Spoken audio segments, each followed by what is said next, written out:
Oh, man, got to announce his presence with authority. Coming on 104.5 The Zone on the Blaine and Mickey Show. From the University of Virginia. In the starting lineup, playing guard, center, and forward, Mr. The Man, John Glennon. I cannot possibly live up to this hype. I wish Lucas had left the music playing. I felt like we had a real opportunity there to get the full intro. Yeah, you made me hurry up my Glennon, man. My goodness, I got to hang up and try again on this. Well, I don't think we can top JG? that. Let's just roll with it from here. John Glennon at Glennon Sports on Twitter, covering the Titans for SI.com. So, on your bingo card, did you have the Titans just getting it run down their throat yesterday in Game 1 by the Giants? Bingo. Absolutely not. You know, I mean, I don't think there's any doubt that Saquon Barkley is a tremendous talent. But you know, he's a guy that has struggled for a couple seasons. You know, last year averaged under 4 yards a carry. You know, this is a Giants team that obviously struggled. It was a new coaching staff, and you know, we have talked all off season about how good the Titans defense was going to be, and that was not only rushing the passer, but against the running game as well. You look at last year, Titans number 2 against the run in the NFL. Only one player all year went over 100 yards against them. That was James Robinson of Jacksonville. So to see what Saquon Barkley did, not only you know just the explosive plays, but some other you know pretty solid carries as well. Absolutely surprising to me. John, where do you stand on Todd Downing? We started the show and we're talking about him, and his own TV chat is full of talk about that, and there were people still on hold from Buck's show who wanted to talk about it. What did you think about the mix of his play calling and the personnel that were on the field and who was targeted and when, and how do you assess and distribute the blame of what happened? You know, I mean, I think certainly there were some times that the Titans looked predictable, you know, probably too predictable. You know, we could sit there in the press box and, you know, when certain wide receivers come into the lineup, you know, 9 times out of 10, you're saying, okay, this is going to be a running play because these guys block. And 9 times out of 10, it seemed like it was a running play. Yeah. You know, and also, you know, I think we certainly got a heavy dose of Derrick Henry runs when we expected to see Derrick Henry runs. And you know, maybe third, it's always 20/20 hindsight, but certainly that little 3rd and 1 play where you're given the you know, kind of the whatever you want to call it, a jet sweep to Chigo Okonkwo, and that falls flat. You know, that was a disaster as well. All that said, you know, this remains a team right now that runs through Derrick Henry kind of until proven otherwise. You know, and I'm not sure the Titans feel confident right now about just kind of trying to light it up through the air with a bunch of new receivers in the game. You know, you got a healthy Derrick Henry coming back. So I think in some ways they want to maintain that identity they've had for years now. And kind of the question, you know, that might arise is, can you keep doing that? You know, is Derrick Henry going to continue to be the lifeblood of this team good enough that you can run him? You know, I know it was only 21 yesterday, but, you know, the vast majority of the time in all situations, you know, I think that's where fans get a little frustrated at kind of the lack of you know, different options. Maybe the lack of creativity might be a different word. But, you know, again, I say that's been their lifeblood for years. And until, you know, several teams prove them wrong, you're still going to see a big dose of Derrick Henry running the ball on a lot of downs. John Glennon, our guest covering the Titans for Sports Illustrated. Well, there's a lot of questions about, you know, Derrick Henry, the king. How did you think he looked? I thought he looked, you know, too average for Derrick Henry. You know, average is not a word that we use very often with Derrick Henry over the years. But, you know, I think that, you know, it looked like kind of a routine day and certainly not trying to throw shade at effort or anything like that. But, you know, you just didn't see a lot of the big breakthrough runs. You know, even just 1 or 2 per game we're used to seeing from Derrick Henry. And I noticed even Mike Vrabel today. It's not often that he throws any critique whatsoever at Derrick Henry, and he said he thought that there was some meat left on the bone in the running game, and said there were probably some times where Derrick Henry could have taken a different path, a different route, and to me, in my mind, I'm wondering, Derrick Henry sat out all last year, or half last year, until he came back for the playoff game. And I just kind of wonder sometimes if the season opener here, there's a little impatience on his part. There's a little part of Derrick Henry says that I've got to do something really, really big. I've got to break a couple big runs. I've got to show everybody I'm back. And maybe that leads to not following the block correctly, not using the proper patience in the running game. But and if you look at some of the kind of the advanced stats that I like to look at sometimes, Next Gen Stats uses what they call rushing yards over expectation. In other words, the running back on a certain play was expected to get so many yards, but instead he got so many more yards over it. Well, Derrick Henry yesterday was under expectation. He had 82 yards, and according to Next Gen Stats, that probably should have been 95 yards at least. So that's not a number we're used to seeing for Derrick Henry. But I think, there was probably, again, I say there was probably still a little bit of rust, even though he was back to the playoff game last year, probably a little bit of impatience on his part. So give Derrick Henry a little time here. What do you think about the clock management there at the end of the game and then letting the, play clock, I guess, run down and then have to call timeout? Yeah, I thought it was unusual. I would say, I have to go back and rewatch it intensely here. Certainly at the time, it seemed like a wasted, timeout in that situation after Kyle Phillips goes out of bounds with the catch. You would think there's enough urgency to kind of get back to the line of scrimmage, maybe run a running play, maybe get 2-3 yards, and then call that timeout. And instead of calling the timeout before the play, and then having to clock it again after Ryan Tannehill, just kind of moves it over. So yeah, I thought it could have been better in that situation, and if it is a little bit better, maybe you take a few yards, off the range of Randy Bullock, and maybe that's enough to make a difference there. Well, with John Glennon from SI.com. So, spit it out, Mickey. Well, I was just trying to think how to phrase this. 7:08 to go in the second quarter. It's 3rd and 4 from the New York Giants 5. The Titans are up 10-0, and they run a play where the personnel is Hollister, Torrey Carter, Swaim, Hooper, and Henry.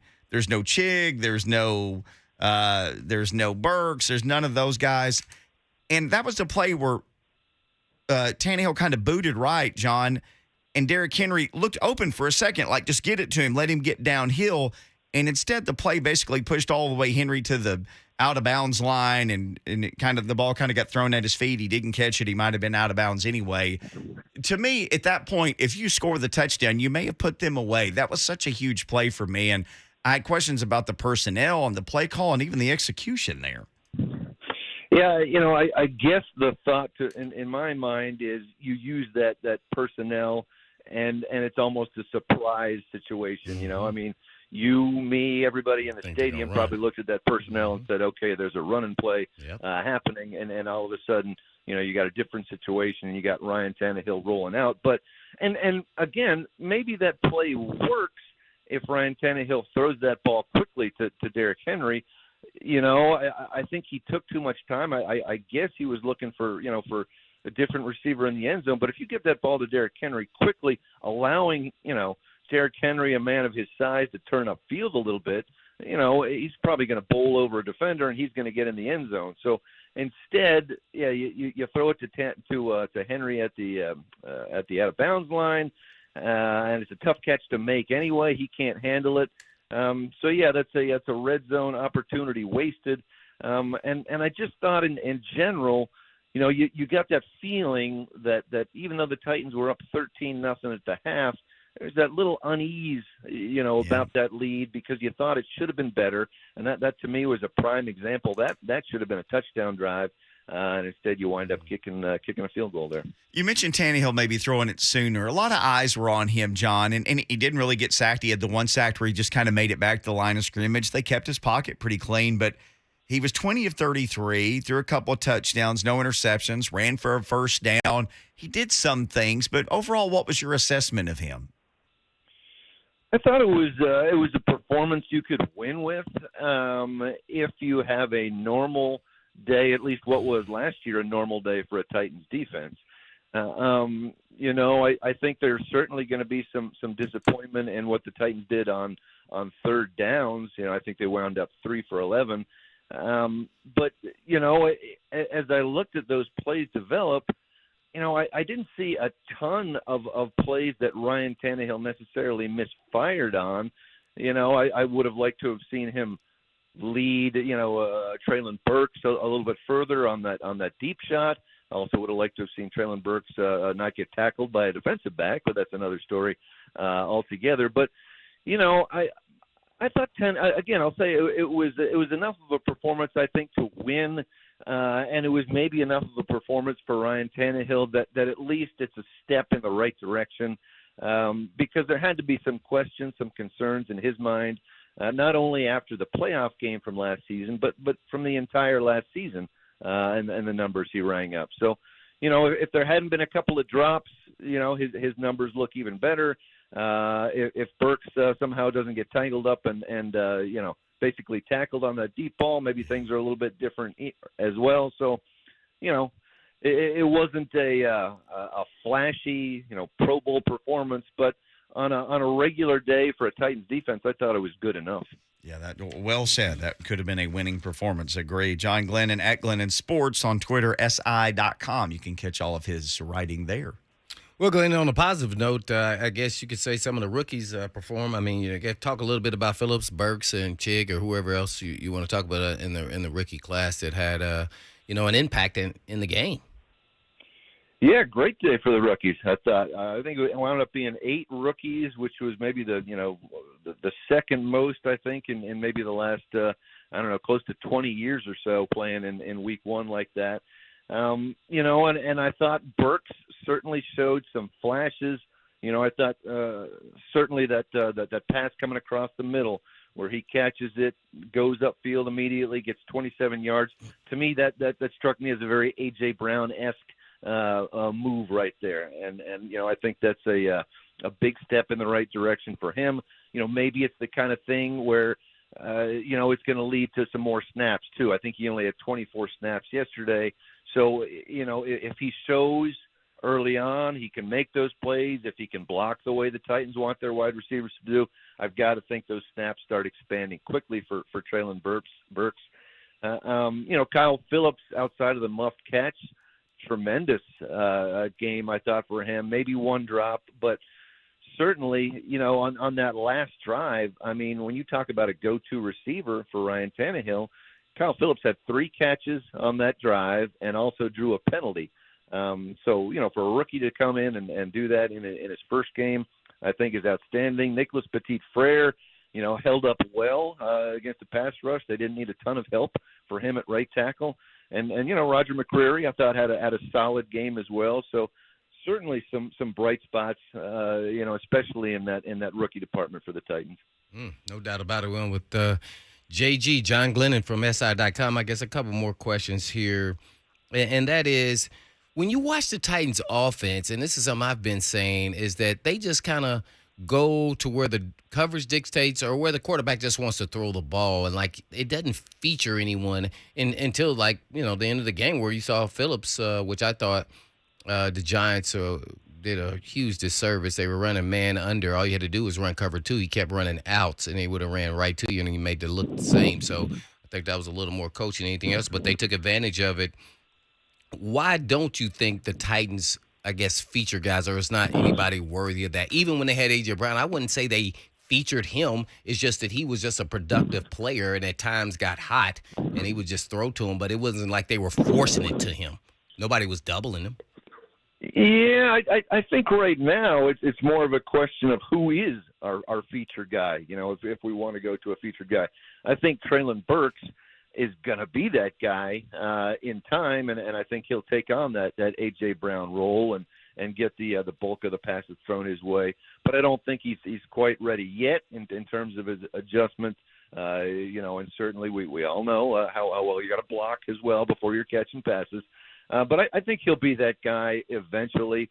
I think, honestly, I think as well as we've talked about Kyle Phillips playing, I think the Titans are going to be in a little bit of dire straits if he becomes, a main target the way he did yesterday, because I think Kyle Phillips certainly just is limited. You're going to get the occasional deep ball as you did during that last drive, but for the most part, he's a mid-range and short-range receiver. And if you're throwing 9 passes his way and you're only throwing 2 to Robert Woods and 1 or 2 to Austin Hooper as well. Yeah. I don't think that's going to be a good way to win on any kind of consistent basis. So, as I say, I think Burks will become that guy. But to me, the questions in the receiving game were more about those last 2 that I mentioned. What happened to Robert Woods? I didn't see him get open very much, and really the same for the most part in Austin Hooper. And those 2 guys have to be kind of integral parts of this passing game for the Titans to be successful. Yeah, and that's what I was leaning more towards. I don't think they're going to ever feature someone. I think they spread the ball around, and then next week it could be Woods and Hooper getting 5, 6, 7 targets. It's just kind of the way it is because they have no elite receivers that can be a dominant player like that. Not yet. I still think, again, it's very early, obviously, on Treylon Burks. I think he has the skills to become that elite receiver, but it's going to take a little bit of time, right. and real quick though, I'm referencing this though, like in critical situations, they never went to the number 1 guy. That's what I'm getting. Khalif Raymond. NWI. That's what I'm saying. They're not going to feature someone, even when they do have a feature. And this is when we're talking about we have A.J. Brown. In critical situations, they threw to other players and not to the actually dude. So in their offense, they don't really want a dude. They want just all real productive players. That's a fair point. Certainly, they do move it around. I still think, as much as we're knocking down Todd Downing's door today and so forth, and as much frustration as there is with the Titans, I still think you got to remember, you got to look at the big picture a little bit. It's one game. At this offense, not last year, but this offense certainly has had success in the past. And again, you got to. I mean, there's so many new receivers, so many new faces on this team as well that are catching passes. It's going to take some time before guys got to kind of emerge. I think a guy like a Robert Woods has to show more separation. Same with Austin Hooper. Once they do, and I just didn't see enough of that yesterday, they should become more frequent targets of a guy like Ryan Tannehill. And he's throwing less to some guys that maybe are unexpected. Short on time, but I really want a quick answer to this. This is what I really wanted to ask you about, and that is, did the long Barkley run kind of break the defense to a certain extent?